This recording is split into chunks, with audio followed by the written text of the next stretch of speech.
Hello everyone, I'm Dawn. Welcome to my channel. Thank you for visiting with me today. If you haven't already, please consider subscribing to my channel, The Cutting Board. We do all kinds of things over here. We do hauls, vlogs, DIY content, true crime content, food content, product reviews, and most importantly to me, Disney content. I have a lot of interest and I want to share them with you. So if any of that is of interest to you, come on and join me. So in this video, we are going to discuss a very serious matter, the Madeline Soto case, as there have been some updates. It's a heavy case. So it's been almost a year since Madeline Soto was found deceased in Osceola County, Florida, in a wooded area.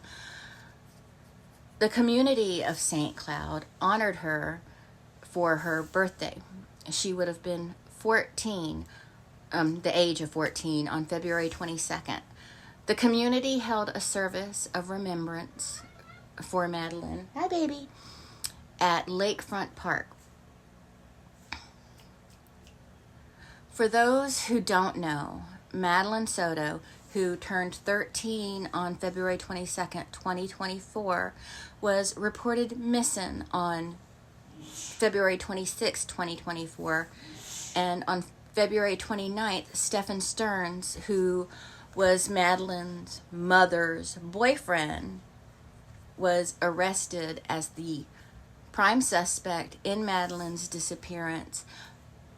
And also, because of hundreds upon hundreds upon hundreds of images and videos of CSAM of Madeline that they found on his phone and Google Drive account.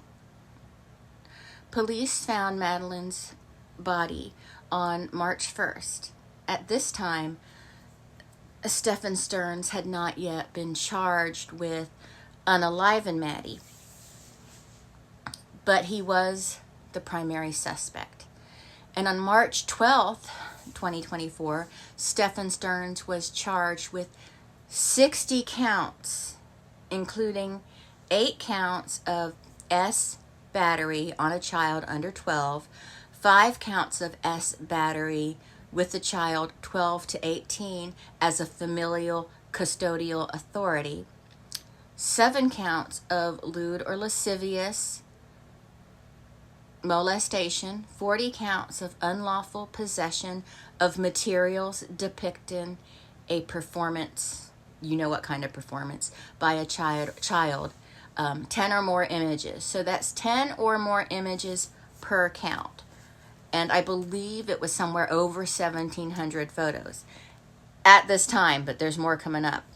It is important to mention that during the search for Madeline, Stephen took Jen Soto's car in the middle of the night or very, very early morning hours and drove about 2 hours to his parents' house in Northport, Florida, where he removed the hard drive from his computer there at the house and hid it in a bin in his father's storage unit. The hard drive had over 35,000 images of illegal and inappropriate pictures of children.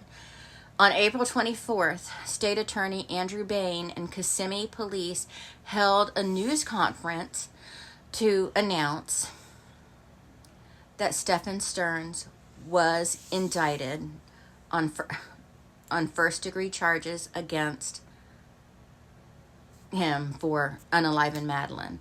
On June 10th, the state attorney's office announced that the prosecutors are going to be seeking the death penalty, which I think is appropriate.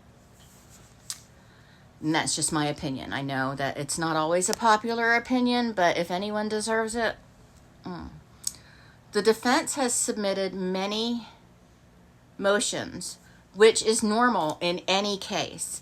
Of course, they filed motion to drop the death penalty. They don't want them to seek the death penalty.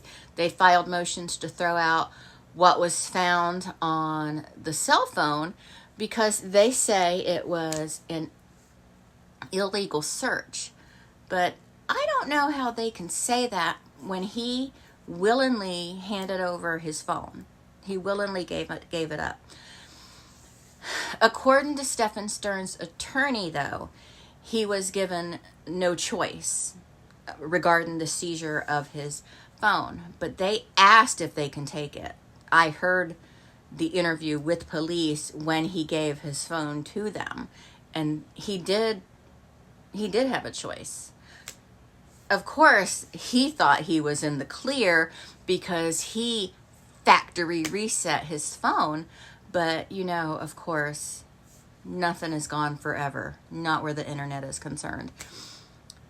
Stern's attorney also claims that Stearns was under the influence of prescription anxiety drugs at the time of his interview, where he allowed detectives to search his phone, and that he had not eaten all day. So the claim is that detective violated Stern's right against unreasonable search and seizure. Again, I disagree. I disagree with that wholeheartedly.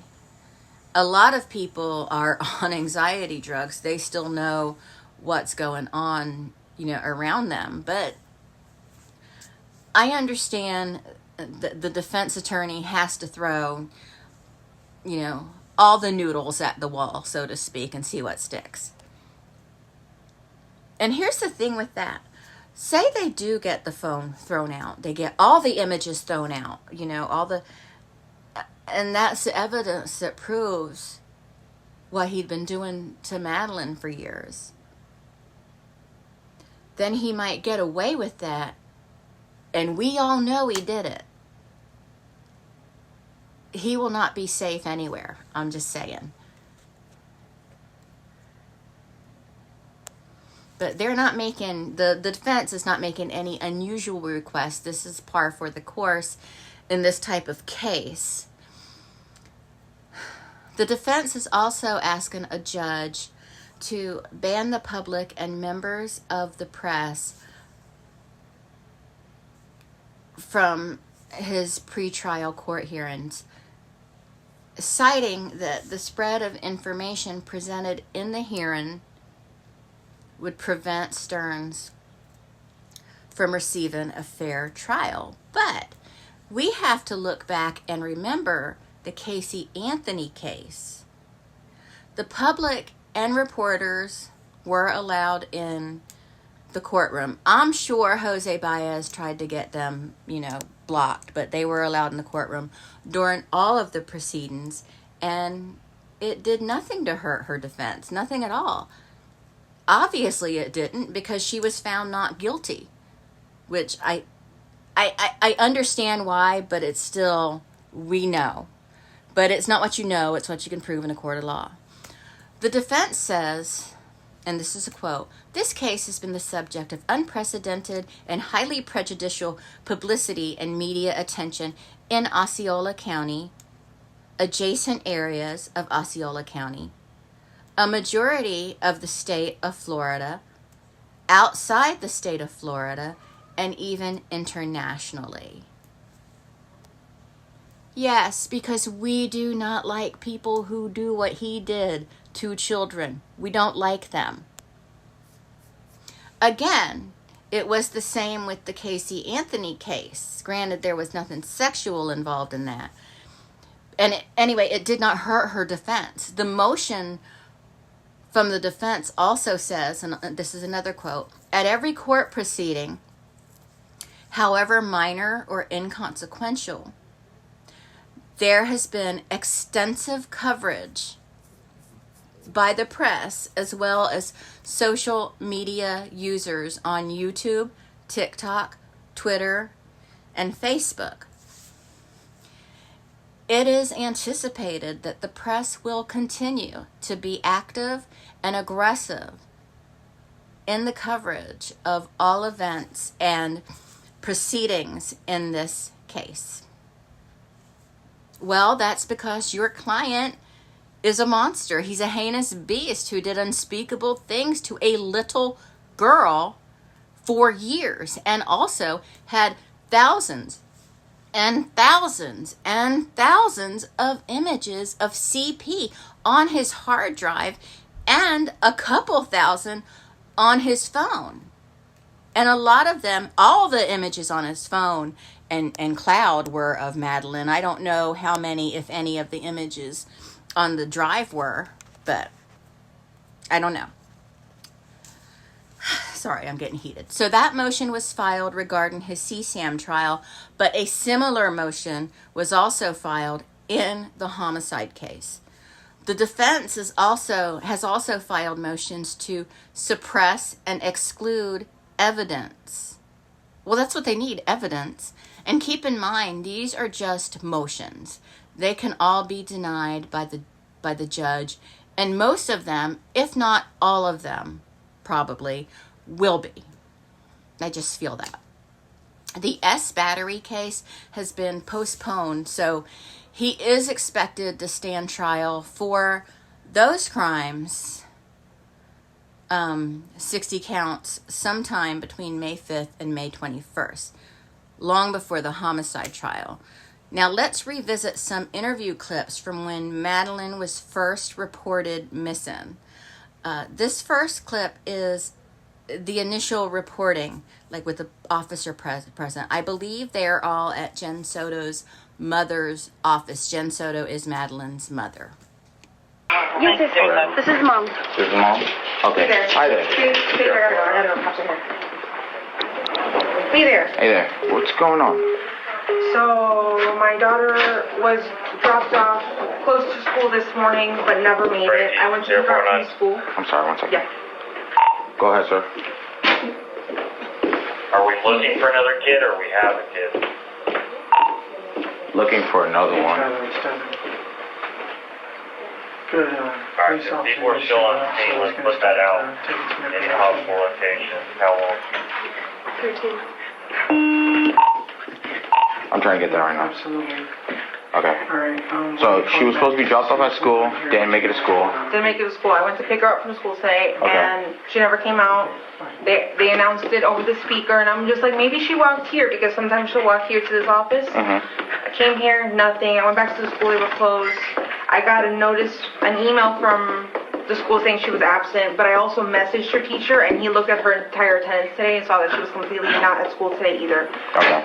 So she never made it. Okay, what's her name? Madeline. Madeline. Madeline. Last name? Soto. S-O-T-O. S-O-T-O? Yeah. Date of birth? February 22nd, 2011. February 27, 2000? 22nd, Oh, sorry, 22nd, 2011. 2011. just had her 13th birthday.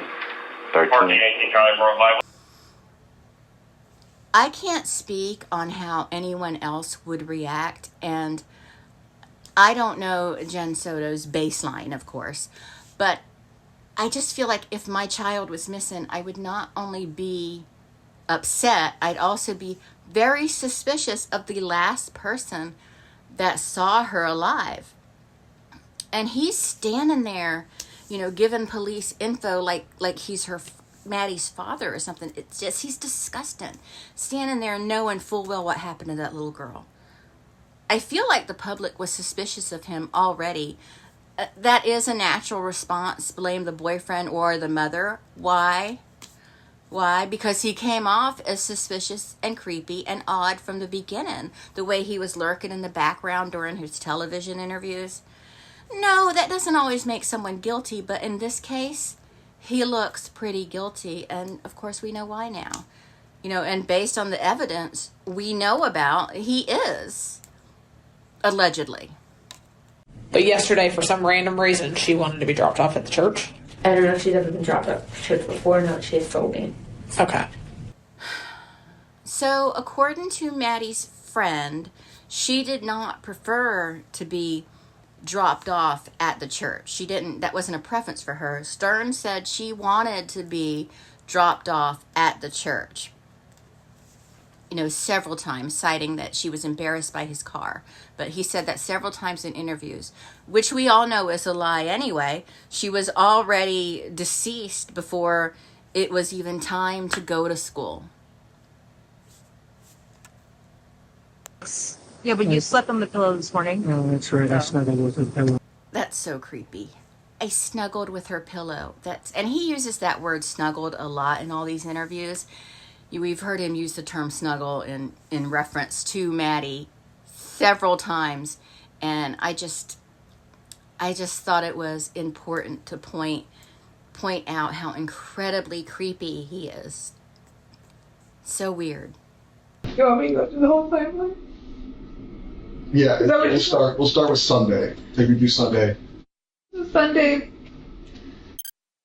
birthday party. She spent the whole day at my mom's house.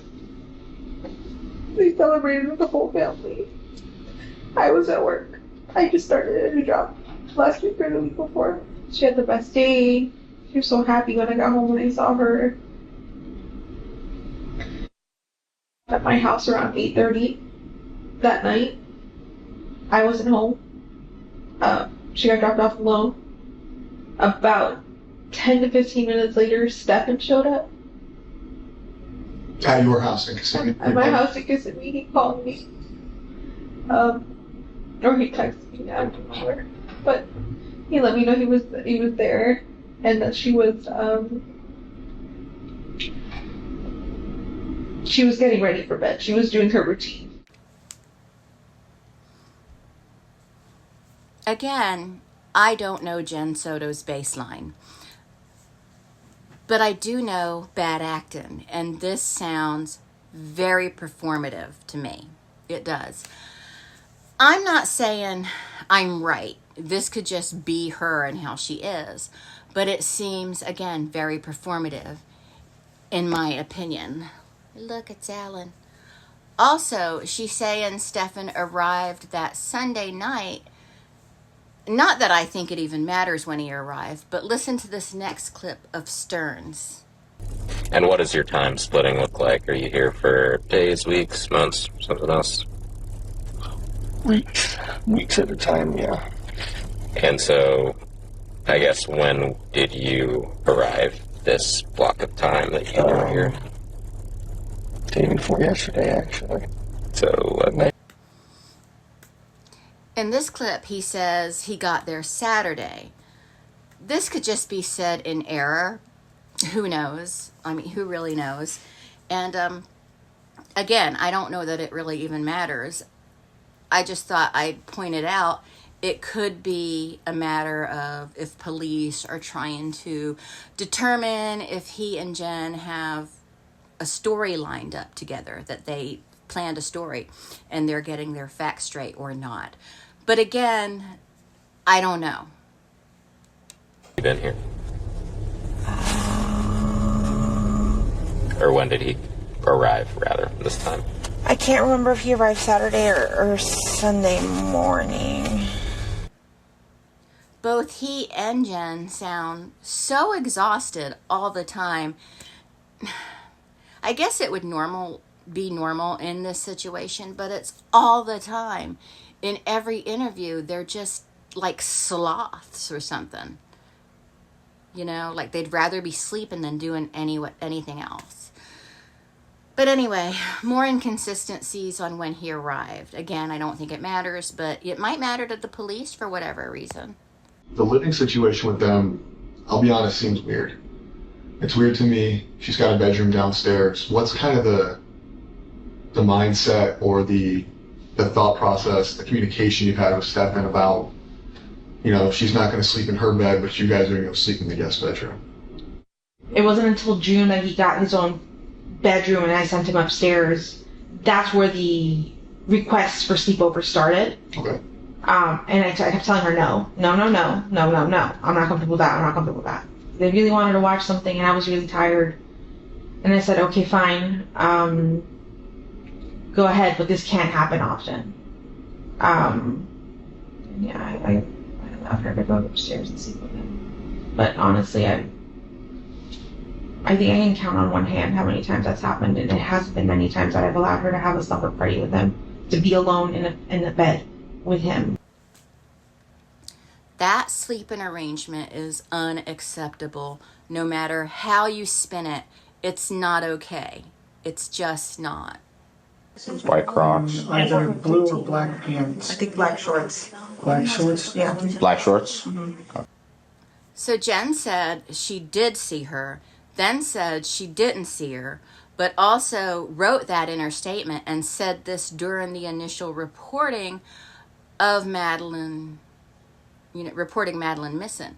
And how did she know what Madeline was wearing if she didn't see her?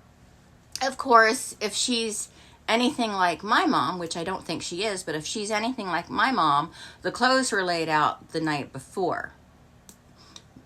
Because my clothes were always laid out. Eric's clothes were always laid out. So, it could be a thing. I don't know if everyone does that. I thought it was a pretty common practice. But, Jen Soto doesn't seem like quite like that kind of mom. In this next clip, police are talking to Chris Stearns, Stephen Stearns' father. When I left last night, I said, hey, I told her, I said, do we really know? Is he capable of doing something harmful to her? Why would you suspect that? Because some inconsistencies of phone calls he had with me didn't add up, okay? So I'll give you the sequence. He calls me mid-afternoon, 3-ish, maybe 3:45 or something, and say, I just had a flat tire. Okay, how the did you get a flat tire? You just drove over to Kissimmee. You took her to, maybe you're running an errand, but where would you have gone to get a flat tire? So there already seems to be a suspicion from his own father. That's very telling. That's very interesting. We have his phone. We were able to get into his phone. And there are some very, very unfortunate graphic pictures with, I wish I could tell you this was all a made-up story, but it's not. Did you ever suspect anything like this? No? You okay? How are you feeling right now? I can't breathe. Is this a surprise? Is there photos of her? Mm-hmm. Yes. So you know how we have his phone? Obviously, that's how we were able to find the photos in there. I don't want to believe that this is true. Can I see some of that evidence? What makes you believe that it's not? I thought I knew him long enough. I know most of us want to believe the best in people. I know that. But they are telling her about the images, and she may be a little surprised, I guess. But if you are familiar with this case, you will recall after this meeting with the police, she told Chris, Stefan's dad, to get Stefan an attorney. And yes, he has the right to an attorney. I'm not disputing that. But if that was my child, I don't believe that would be where my thought process would go. I just don't think it would go there. To hell with him.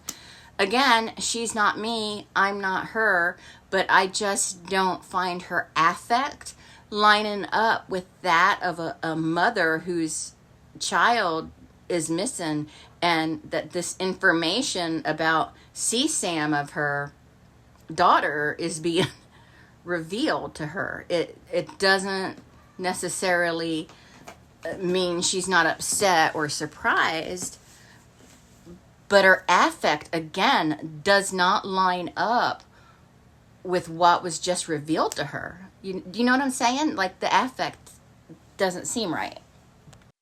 So what do you think should happen to Stefan? I'm afraid to say press charges, but what else? There's a side of me that wants to say he's innocent, that this doesn't happen. Can I make one decision now and change my mind later? If I decide not to press charges now, could I change my mind and press charges later? It's a lot to digest. Okay, so I don't want to make you answer that right now. But when we come back, we'll talk more about it. She's our main focus. That's where I'm at. I know that the acts happened, but I'm not convinced that he didn't take her to school. I'm not convinced that he's the reason she's gone.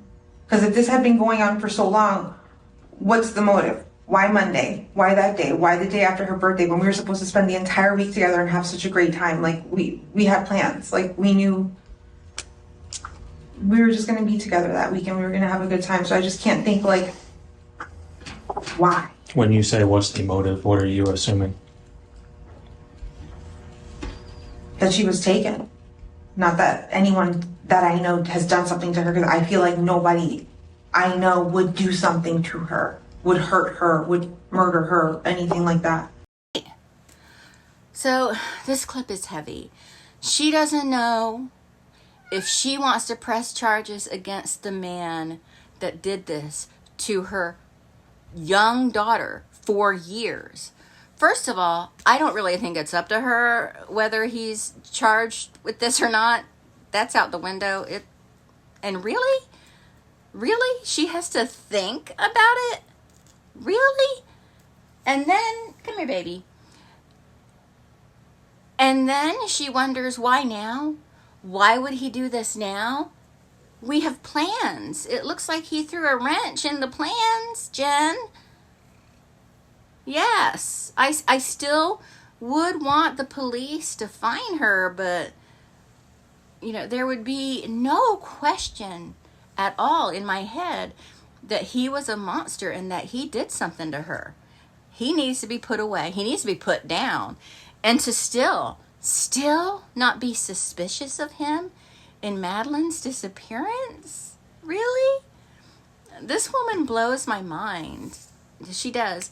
I have tried to show her grace, and I don't want to jump on the bandwagon. I've been fussed at for trying to show her grace. I've been called all kinds of names for trying to show her grace. But anyway, she's not making it easy. We know what happened. What if he's telling the truth about dropping her off and driving away and driving around in circles and getting to the babe shop? Because I know there's banks around, right in that same plaza. There must, in an Am stop, there must be video of him pulling into that plaza and waiting. What do you mean? What's your question? If you guys have found evidence of him being in front of the store like he said he was, like it's possible that his story might be true and somebody else could have taken her. Like, I'm just thinking, like, what if we're focusing, like, okay, the sex things happened, right? But what if that's completely a side thing and not having to do with this, like her missing? Hi, boo-boo. Hey, boo-boo. I can understand not wanting to believe he hurt Madeline. I can understand that. But she's been shown the proof that he's already been hurting her for years.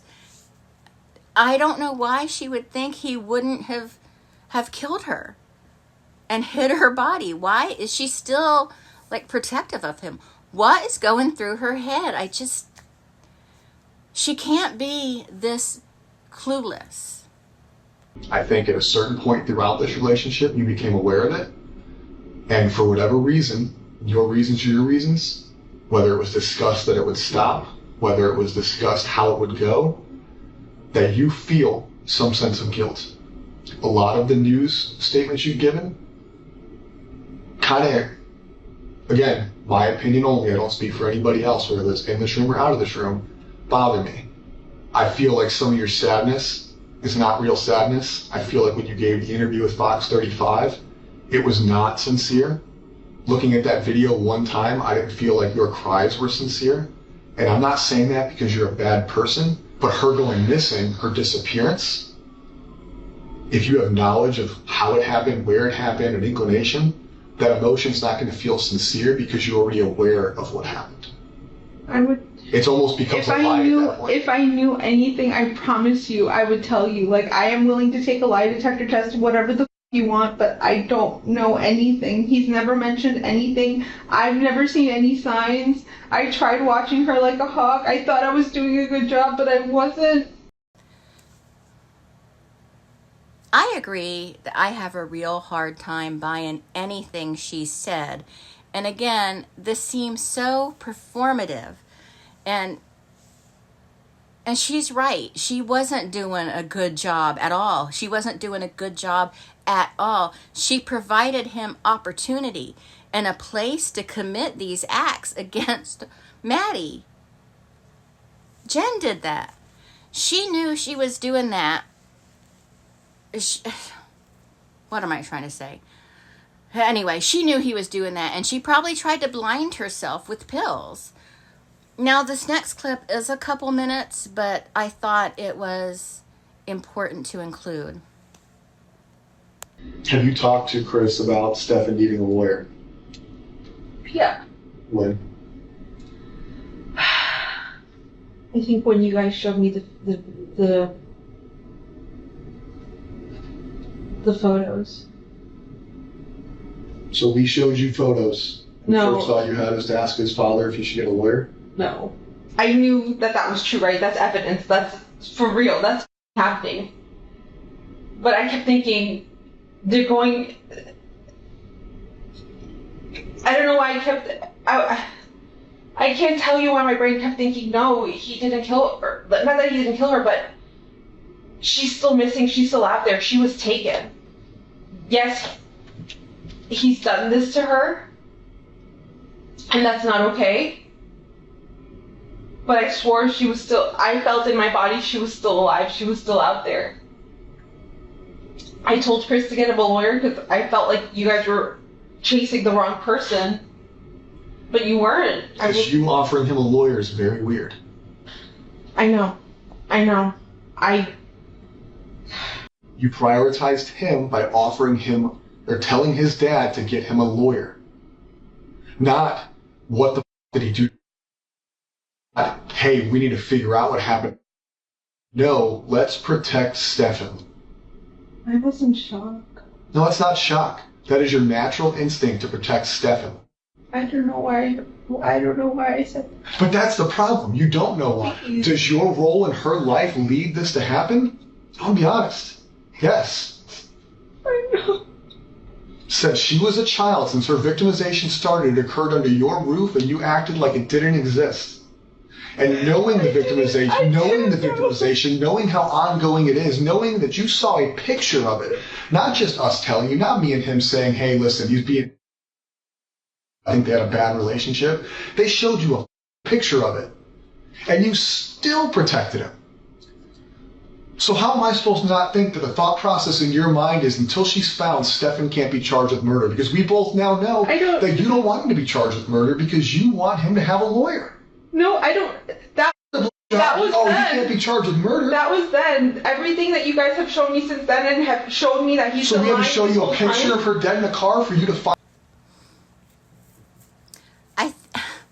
I think the officer is right to get impatient with her. This is just so ridiculous. It's so ridiculous to me. She's been shown proof of awful things, and she's probably been shown, more since then. And I know the picture they showed her was a picture of her daughter performing an oral act on this pig. These images are disturbing. The descriptions of the images are disturbing. Everything you can imagine happening in those photos, it happened. And it is highly upsetting. It's terrible. But, yeah, worry about his lawyer, Jen. Make sure he gets a lawyer. What do you think made him snap? I don't know. Theories, I keep hearing Tell me your theories, because here's the deal. We don't go home until she's found. No, I know. So what are your theories? What I've heard is, what if she upset him and threatened to tell me and say that she was going to tell me and he needed to shut that down? That's the only thing. What do you think? I don't want to believe he killed her.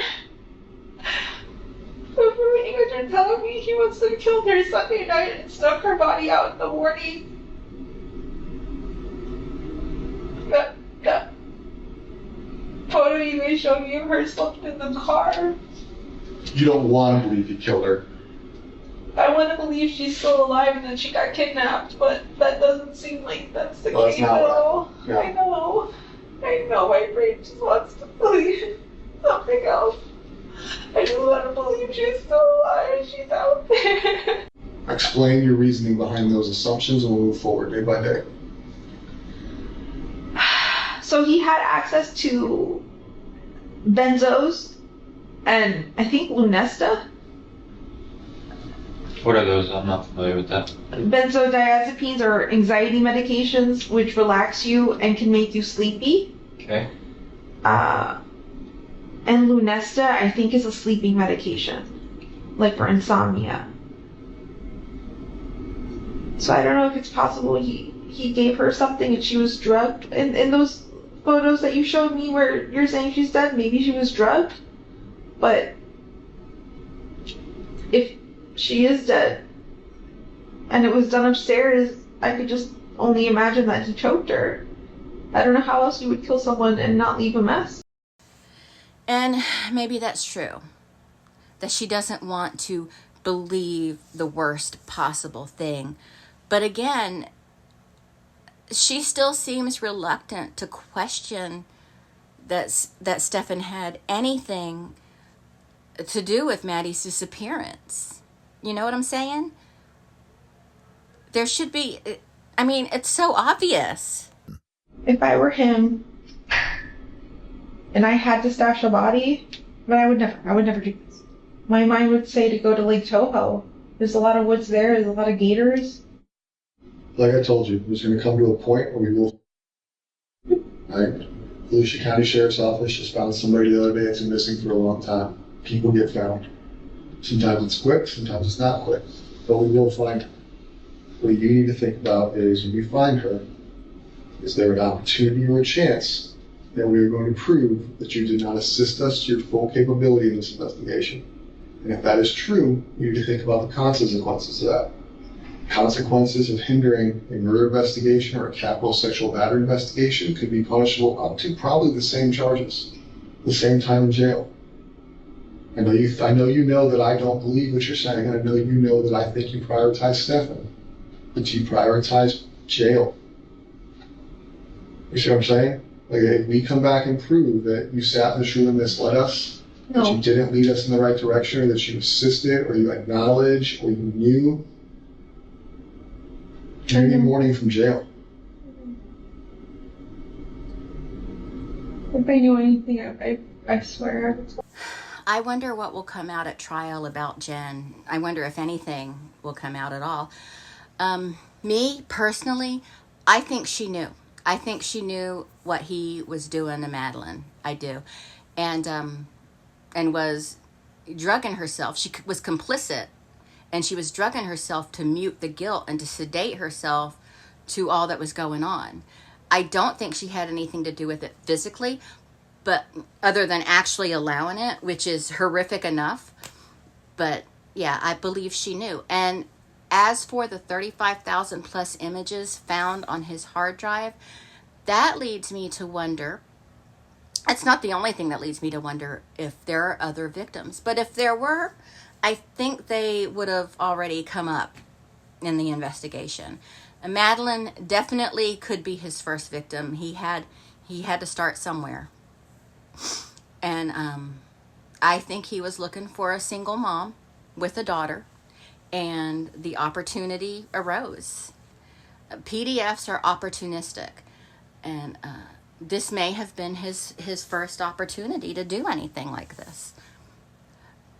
The theories on why he killed her: she was pregnant, she was going to tell, she aged out. I personally think that she aged out for him because that is something that happens. And I don't know, maybe he wanted to put an end to it, or wanted her to find him a new girl, or maybe he was, looking for a new single mom. But then again, good luck with that, mister, with no job. But it happens a lot. It happens that way a lot. And maybe she was going to tell. At this point, I don't even know that the reason matters. He, and I have to say allegedly, even though we all know better, he allegedly did this. But it's obvious.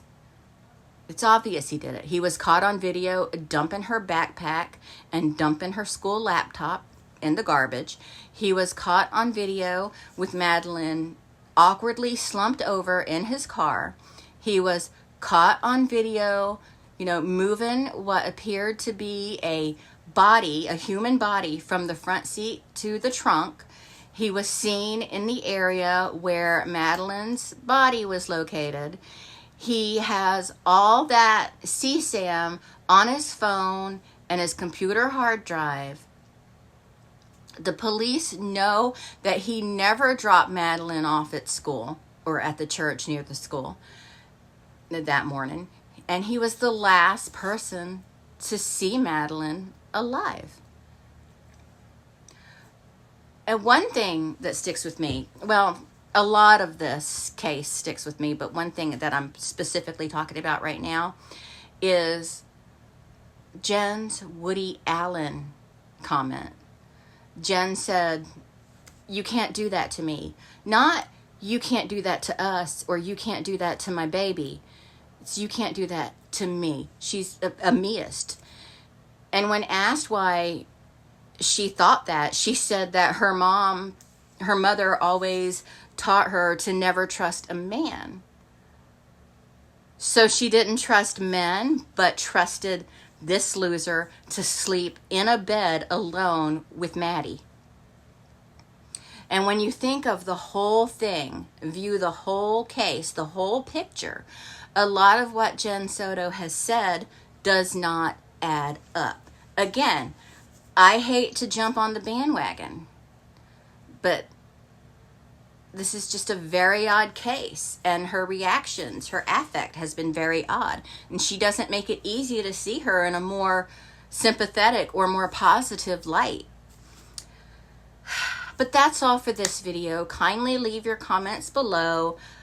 Be respectful and no fighting, and I will talk to everyone later. Bye.